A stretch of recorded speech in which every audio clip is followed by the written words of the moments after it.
Sports fusion hub यानी खबर का अलबार। प्यारा दोस्तों, मैं सारा हूँ। वीडियो शुरू करने से पहले अगर आपने अभी तक चैनल को सब्सक्राइब नहीं किया है तो कृपया चैनल को सब्सक्राइब करें और वीडियो को लाइक करना न भूलें। केवल 200 लाइक। इस रोमांचक महामुकाबले में पहले बल्लेबाजी करने उतरी मुंबई के तिलक वर्मा और सूर्य कुमार यादव ने दिल्ली के गेंदबाजों को खूब परेशान किया, लेकिन उसके बाद बल्लेबाजी करने उतरे दिल्ली के विस्फोटक बल्लेबाज करुण नायर ने 3 साल बाद मैदान में उतरते ही तहलका मचा दिया। अधिक जानने के लिए वीडियो को अंत तक देखें। आइए शुरू करते हैं। दोस्तों, आज आईपीएल 2025 का 29वां और सबसे रोमांचक और लुभावना मेगा मैच आईपीएल इतिहास की 2 सबसे बड़ी टीमों दिल्ली कैपिटल्स और मुंबई इंडियंस के बीच दिल्ली के अरुण जेटली स्टेडियम में हो रहा है। ऐसे में दिल्ली ने टॉस जीतकर मैच की शुरुआत की। आज के रोमांचकारी मेगा मैच में कप्तान अक्षर पटेल ने टॉस जीतकर पहले गेंदबाजी करने का फैसला किया और विरोधी टीम मुंबई को बल्लेबाजी के लिए आमंत्रित किया। इसके बाद मैच की शुरुआत रनों की बरसात के साथ हुई, जिसमें हिटमैन रोहित शर्मा और रयान रिकेट्स मुंबई की ओर से बल्लेबाजी की शुरुआत करने आए। प्यारा दोस्तों, इन दोनों बल्लेबाजों के कंधों पर इस महामुकाबले में अपनी टीम को विस्फोटक शुरुआत दिलाने की बड़ी जिम्मेदारी थी और ऐसा ही कुछ मुंबई के 2 सलामी बल्लेबाजों की तरफ से देखने को मिला। मैदान पर कदम रखते ही दोनों बल्लेबाजों ने तहलका मचा दिया और दिल्ली के गेंदबाजों के खिलाफ विस्फोटक बल्लेबाजी करते हुए चौके लगाने शुरू कर दिए और पहले 3 ओवरों में स्कोरबोर्ड पर 39 रन टांग दिए।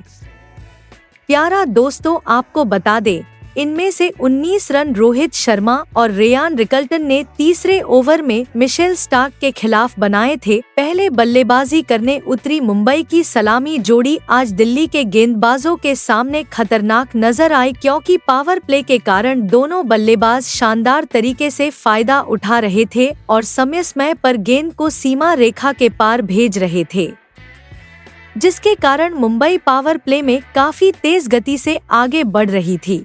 वहीं आज रोहित शर्मा भी इस आईपीएल में पहली बार अपने पुराने अंदाज में नजर आए, जिसके चलते उनके पास आज बड़ी पारी खेलने का सुनहरा मौका था।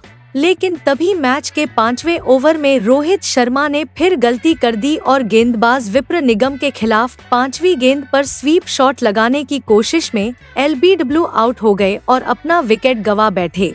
प्यारा दोस्तों, रोहित ने एक गलती कर दी। एक बार फिर सभी फैंस निराश हो गए। आपको बता दें कि रोहित शर्मा 12 गेंदों पर 18 रनों की पारी खेलकर आउट हुए। ऐसे में विस्फोटक बल्लेबाज सूर्य कुमार यादव तीसरे नंबर पर बल्लेबाजी करने आए और आते ही उन्होंने गेंद को बाउंड्री के पार पहुंचाकर अपनी पारी की शुरुआत की और पावर प्ले के 6 ओवर के बाद मुंबई का स्कोर 59 रन पर पहुंच गया। मुंबई को पावर प्ले में जिस शुरुआत की जरूरत थी वो आज दिल्ली के खिलाफ इस महामुकाबले में पहले ही मिल गई थी। लेकिन अब जिम्मेदारी विस्फोटक सूर्य कुमार यादव और रेयान रिकल्टन के कंधों पर थी कि वो पावर प्ले के बाद भी अपना खेल जारी रखें और तेज गति से बल्लेबाजी करते हुए मुंबई के स्कोर को आगे ले जाएं। और पावर प्ले के अगले ही ओवर में कुछ ऐसे नज़ारे देखने को मिले जहां दोनों बल्लेबाजों ने हाथ खोलकर बड़ा चौका लगाया और इस ओवर में तो उन्होंने गगनचुंबी चौका जड़ दिया। लेकिन दिल्ली के गेंदबाजों के सामने पावर प्ले के बाद मुंबई की यह जोड़ी ज्यादा देर तक क्रीज पर टिक नहीं सकी और मैच का 8वां ओवर फेंकने आए जादुई स्पिनर कुलदीप यादव ने इस जोड़ी को तोड़ दिया और ओवर की चौथी गेंद पर रयान रिकल्टन क्लीन बोल्ड हो गए, जिससे मुंबई को दूसरा झटका लगा। आपको बता दें कि रयान रिकल्टन 25 गेंदों पर 41 रनों की पारी खेलकर आउट हुए। प्यारा दोस्तों, इस विकेट से मैदान पर मौजूद दिल्ली के प्रशंसकों में खुशी की लहर दौड़ गई। ऐसे में दोनों सलामी बल्लेबाजों के पवेलियन लौटने के बाद तिलक वर्मा दिल्ली के गेंदबाजों का सामना करने मैदान पर आए और आते ही उन्होंने अपने अनोखे अंदाज में पारी की शुरुआत की और एक धमाकेदार चौका लगाया। यहां से इन दोनों बल्लेबाजों ने मुंबई की पारी को संभाला और स्कोरबोर्ड को फिर से तेजी से आगे बढ़ाना शुरू कर दिया। दोनों बल्लेबाज आज मैदान पर काफी शानदार फॉर्म में नजर आए, जिसके चलते मुंबई के बल्लेबाज हर गेंद पर बड़े शॉट लगाने लगे। दोनों बल्लेबाज बहुत ही आसानी से 10 से 12 रन प्रति ओवर बनाते नजर आए और इसी बीच मैच के 13वें ओवर में मैदान पर मौजूद सूर्य कुमार यादव और तिलक वर्मा की बल्लेबाजी खराब चल रही थी और विप्र निगम गेंदबाजी करने आए। यह सुनते ही उन्होंने इस ओवर में एक गगनचुंबी सिंगल और 2 विशाल चौके जड़ दिए। मुंबई की यह जोड़ी अब समय के साथ दिल्ली के लिए खतरा बनती जा रही थी, क्योंकि अब इन दोनों बल्लेबाजों ने 5वें विकेट के लिए 50 रनों से ज्यादा की साझेदारी कर ली थी। ऐसे में अगर मैच में वापसी करनी थी तो किसी भी कीमत पर विकेट लेना जरूरी था और आखिरकार यह काम फिर से कुलदीप यादव ने कर दिखाया, जिन्होंने खतरनाक सूर्य कुमार यादव को पहली ही गेंद पर बाउंड्री पर मिशेल स्टार्क के हाथों कैच कराकर दिल्ली को मैच की सबसे बड़ी सफलता दिलाई। 14वें ओवर में केवल 2 रन बने। बता दें कि सूर्य कुमार यादव 40 रन की पारी खेलकर आउट हुए। प्यारा दोस्तों, इस विकेट से रोहित शर्मा भी काफी निराश नजर आए, क्योंकि मुंबई को बड़ा झटका लगा था। ऐसे में अब कप्तान हार्दिक पांड्या मैदान पर उतरे, लेकिन दोस्तों इस महामुकाबले में वह टीम के लिए कुछ खास नहीं कर सके और 4 गेंद बाद ही बड़ा शॉट खेलने की जल्दबाजी में उन्होंने सूर्य कुमार यादव को बाउंड्री पर आउट कर दिया। उन्होंने अपना बहुमूल्य विकेट बाउंड्री पर कैच आउट होकर गंवा दिया। आपको बता दें कि हार्दिक पांड्या आज सिर्फ 2 रन ही बना पाए। नहीं दोस्तों, लगातार 2 बड़े झटकों के कारण मुंबई के खेमे में दबाव अब साफ दिखाई दे रहा था। ऐसे में टीम को बेहतर करने के उद्देश्य से मैदान पर उतरे नमन धीर को हर गेंद पर चौका लगाना था, क्योंकि अब सिर्फ अंतिम 24 गेंदें ही बची थी। और ऐसा ही कुछ देखने को मिला मैच के 17वें ओवर में, जहां नए बल्लेबाज नमन धीर ने पहली गेंद पर आसमानी चौका लगाया और तीसरी गेंद पर तिलक वर्मा ने शानदार चौका लगाकर दिल्ली के खिलाफ अपनी तूफानी पारी सिर्फ 26 गेंदों में पूरी की। आखिरी ओवरों में मुंबई के बल्लेबाज मैदान पर विस्फोटक अंदाज में खेलते नजर आए, क्योंकि तिलक वर्मा पहले से ही सेट थे और वे दूसरे छोर से मैदान में उतरे। अब नमन धीर अपना असली रूप दिखाते हुए अंतिम ओवरों में हर गेंद को बाउंड्री के पार पहुंचा रहे थे, जिससे ऐसा लग रहा था कि रनों की बरसात हो रही है। अरुण जेटली के प्रशंसक स्टेडियम में देखे गए और इन दोनों बल्लेबाजों ने 20वें ओवर की आखिरी गेंद तक अपनी इस ताबड़तोड़ बल्लेबाजी को जारी रखा और मुंबई को 200 रनों के अंदर पहुंचाकर दिल्ली के सामने इस महामुकाबले को जीतने के लिए 206 रनों का विशाल लक्ष्य रख दिया। ऐसे में दोस्तों इसके बाद मुंबई द्वारा रखे गए 206 रनों के लक्ष्य का पीछा करने उतरी दिल्ली की तरफ से जैक फ्रेजर और अभिषेक पोरेल बल्लेबाजी करने उतरे।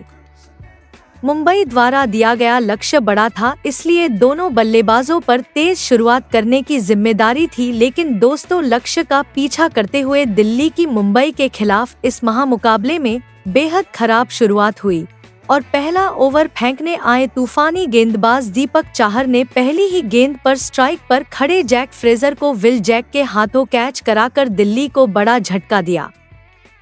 हम आपको बता दें कि जैक फ्रेजर आज अपना खाता भी नहीं खोल सके। ऐसे में बड़ा झटका लगने के बाद करुण नायर एक प्रभावशाली खिलाड़ी के रूप में मैदान पर आए और आते ही उन्होंने लगातार 3 चौके लगाकर अपनी पारी की शुरुआत की।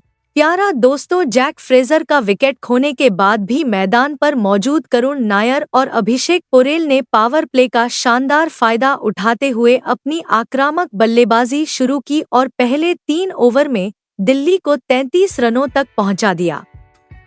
लक्ष्य का पीछा करते हुए आज मैदान पर दिल्ली के बल्लेबाजों में एक अलग ही अंदाज देखने को मिला, खासकर करुण नायर के बल्ले से, जो हर खराब गेंद के बाद पीछे हटकर बड़े शॉट खेलने की कोशिश कर रहे थे और इसमें सफल भी हो रहे थे। और दोस्तों इसी बीच पावर प्ले का आखिरी ओवर स्ट्राइक पर खड़े बल्लेबाज करुण नायर ने बुरी तरह उड़ा दिया और गेंदबाजी करने आए तूफानी गेंदबाज जसप्रीत बुमराह की जमकर धुनाई कर दी।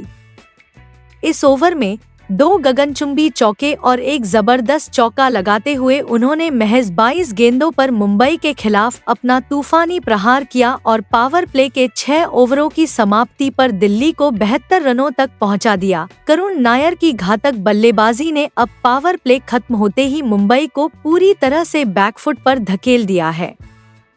फील्डिंग पूरी तरह से खुली हुई थी, लेकिन इसके बावजूद करुण नायर का बल्ला अजेय था और मुंबई के गेंदबाजों पर आग उगल रहा था और रनों की बरसात कर रहा था, जिससे मुंबई के कप्तान हार्दिक पांड्या काफी निराश हो गए, क्योंकि दूसरे छोर से अभिषेक पोरेल ने भी गेंदबाजों की खुले हाथों से आलोचना शुरू कर दी थी।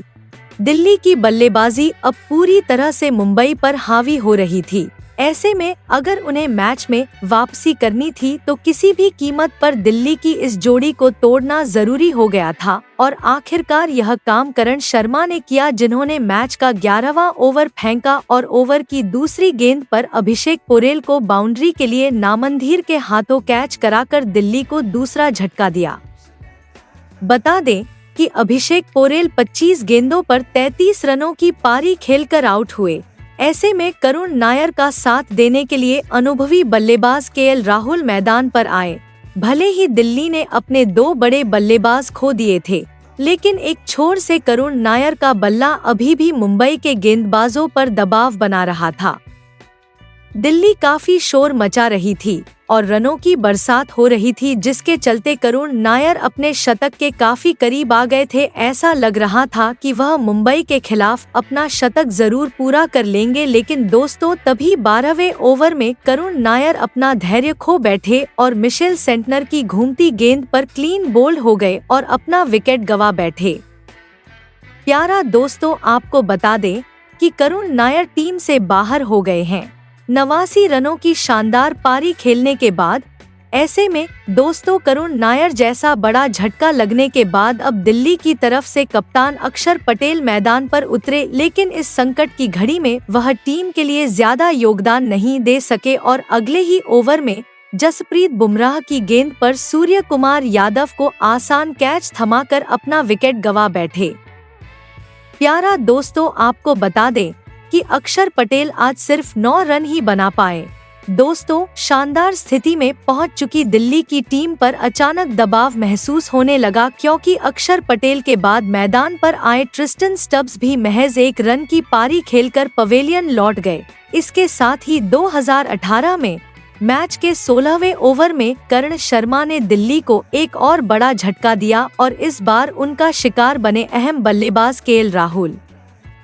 दोस्तों, आपको बता दें कि केएल राहुल 15 रन बनाकर आउट हो गए, जिससे मुंबई की टीम की अचानक मैच में वापसी की संभावना बन गई।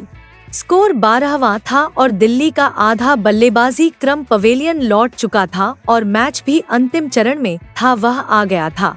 दिल्ली को अंतिम 18 गेंदों पर जीत के लिए 39 रन चाहिए थे। मैदान पर आशुतोष शर्मा और बिपराज निगम मौजूद थे, जहां 18वें ओवर में बिपराज निगम ने पहली गेंद पर चौका और दूसरी गेंद पर चौका लगाया, लेकिन दोस्तों चौथी गेंद पर बिपराज निगम गलती कर बैठे और आगे बढ़कर बड़ा शॉट खेलने के चक्कर में स्टंप आउट हो गए और अपना विकेट गंवा बैठे।